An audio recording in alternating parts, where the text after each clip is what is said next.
Hi, my name's Rob Myatt. I'm a translator predominantly working from Polish, German, Danish and Swedish into English. I'm going to be reading a part of The Midnight Meeting of the 12 Chamber Pots, which is a chapter from The Seven Pills of Lucifer by Sergiusz Piasecki. The book was originally published in 1948 and it follows the adventures of Myatt, a Category 9 devil working in hell in Boiler Room 13. He's responsible for stoking the fires beneath the vats of burning tar, where all the sinners and historical figures like Herod, Ivan the Terrible, and Hitler are kept. One night, however, Myatt falls asleep on the job, the fires go out, and all the sinners succumb to fever and die. As punishment, Myatt is sent to live on Earth for 1 year, specifically in communist Poland, and he's given 7 pills that will give him a range of special powers such as language, skills, and literary talent. He goes through a variety of jobs during his time on Earth, including moonshine brewer and revered writer, but eventually he finds himself welcomed into the inner circle of the ruling party. This is where we meet him in the extract I'll be reading from. Normally, when pitching a novel to extract from a novel to a magazine or a journal, you'd pick something from near the beginning, if not the opening section itself. This section is actually from one of the final chapters of the book, but I chose it because it was the part that hit home the most for me in the current climate, especially the passage I'll be reading. The so-called potties in this section are discussing how best to solve the problem of the Second Corps, who were a renowned military unit in World War II, mostly formed of Polish POWs who were forced into exile by the Soviets following the end of the war. And the proposal to accuse them of everything and anything really hit home.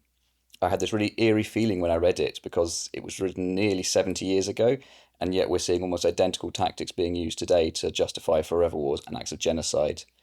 This is also an interesting passage in terms of translation, and I think it really highlights the less talked about concept of what can be gained in translation as opposed to the usual cliche of what's lost in translation.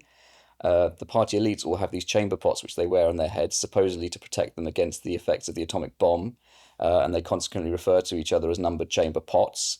While I used the phrase chamber pots in the translation of the title, I decided they should all refer to one another as numbered potties instead, so that I could play on this double meaning of potty as either a toilet or a slightly mad person.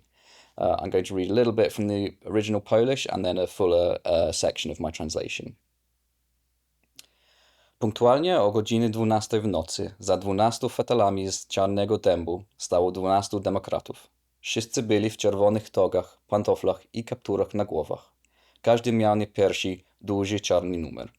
Diabeł z pewnym zdziwieniem patrzył na stojące na brzegu stołu 12 nocników.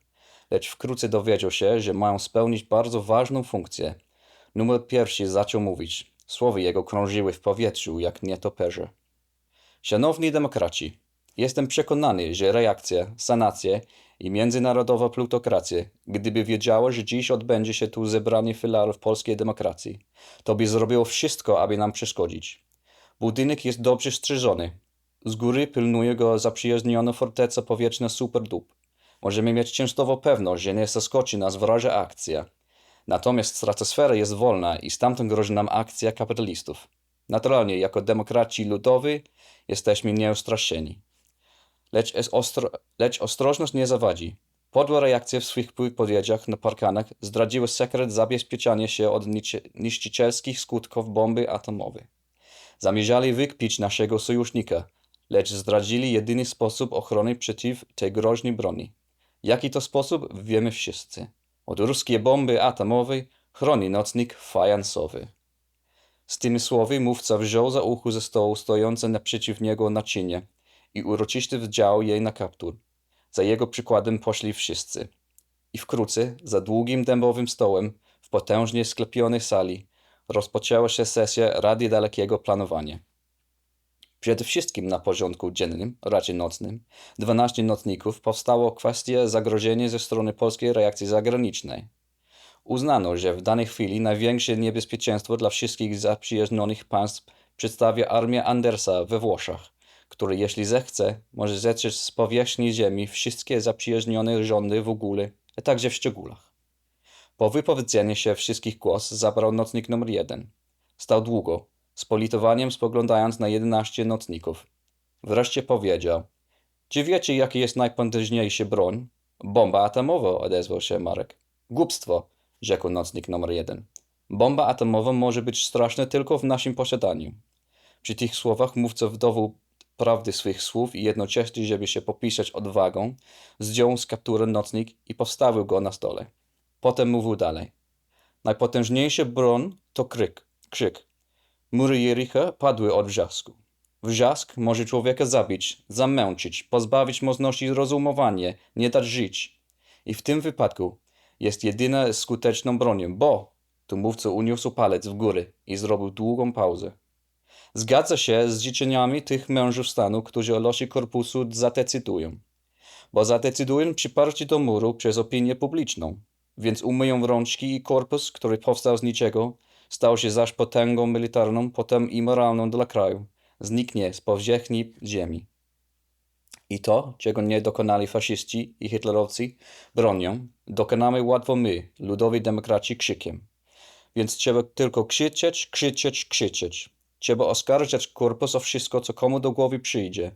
O zamiary agresywne, o faszyzm, o bandytyzm, o spekulacje, brak moralności i religijności, o sprzeniewierzenie się ojczyźnie.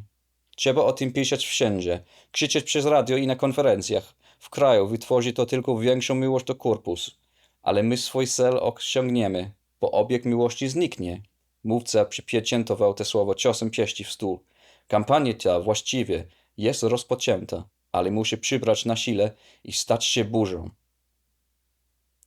At 12 midnight on the dot, behind 12 dark oak chairs, stood 12 Democrats, all dressed in red robes and slippers, with hoods over their heads. Each bore a large black number on his chest. The devil was not a little taken aback to see 12 chamber pots positioned around the edge of the table. He soon discovered, however, that these chamber pots served a very special function. Number 1 was the first to speak, his words flitting about in the air like bats.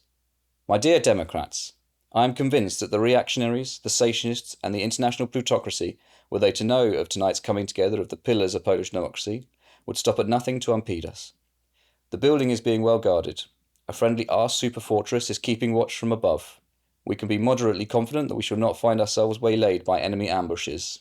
The stratosphere, on the other hand, is an open space, and it is from there that we are under threat from the actions of the capitalists. As People's Democrats, we are naturally unfazed. There is no harm in being alert, however. In the pronouncements on the hoardings, the rotten reactionaries have revealed the secret to protecting oneself against the annihilatory effects of the atom bomb. Their intention was to malign our ally, yet they let slip the only way to protect against this terrible weapon, which we all know is, should the Ruskies drop the atom bomb, be sure to put your potty on. And with that, the speaker picked up the porcelain on the table in front of him by the handle and placed it elegantly over his hood. Everyone followed his example. Shortly after, behind the long oak table in the great vaulted hall, this session of the Council of Long-Term Planning commenced. Top of the agenda of the 12 chamber pots was the question of the threat posed by Polish reactionaryism abroad. It was acknowledged that at the present time the greatest threat to the security of all friendly states was the army serving under General Władysław Anders in Italy, which, if it were so inclined, could wipe all friendly governments from the face of the earth, individually and in their entirety. Once everyone had been heard, potty number 1 addressed the council.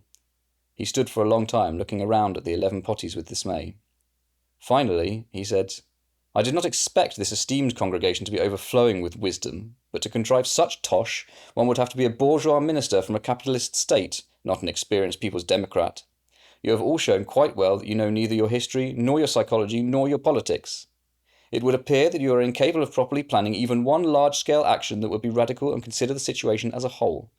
The most important thing to remember is that while all the other politicians and diplomats of the world strive solely for momentary short-lived successes, as true People's Democrats, we alone have the ability to consider the long term. So I ask you, what does the Second Corps represent? In the short term, a minor irritation. In the longer term, power. The existence of the Second Corps frightens us, not because they might advance on Yugoslavia or beat a path to Poland. What frightens us is the mythology and the flag they fight under. At present, the Second Corps is a standard-bearer of joy, hope and encouragement for Poles in Poland. And were conflict to break out, they would become a lightning rod. 100,000 people turned in the course of 100 days into a mighty army of fanatics. That is what the Second Corps represents for us. But what are they for the Allies, whose focus is the short term? A troublesome pawn which they wish dearly to consign to the scrap heap, only they will not fall in line. You see? Obligations, allies. As they look to the future, their hands are tied due to public opinion and, to a slightly lesser degree, history. If, therefore, we wish to remove the Second Corps from the playing field, we must take a simple, straightforward approach. Let others do the work. We must create a mood which the Allies and their associates will not feel hamstrung by. We must turn foreign opinion against the Corps.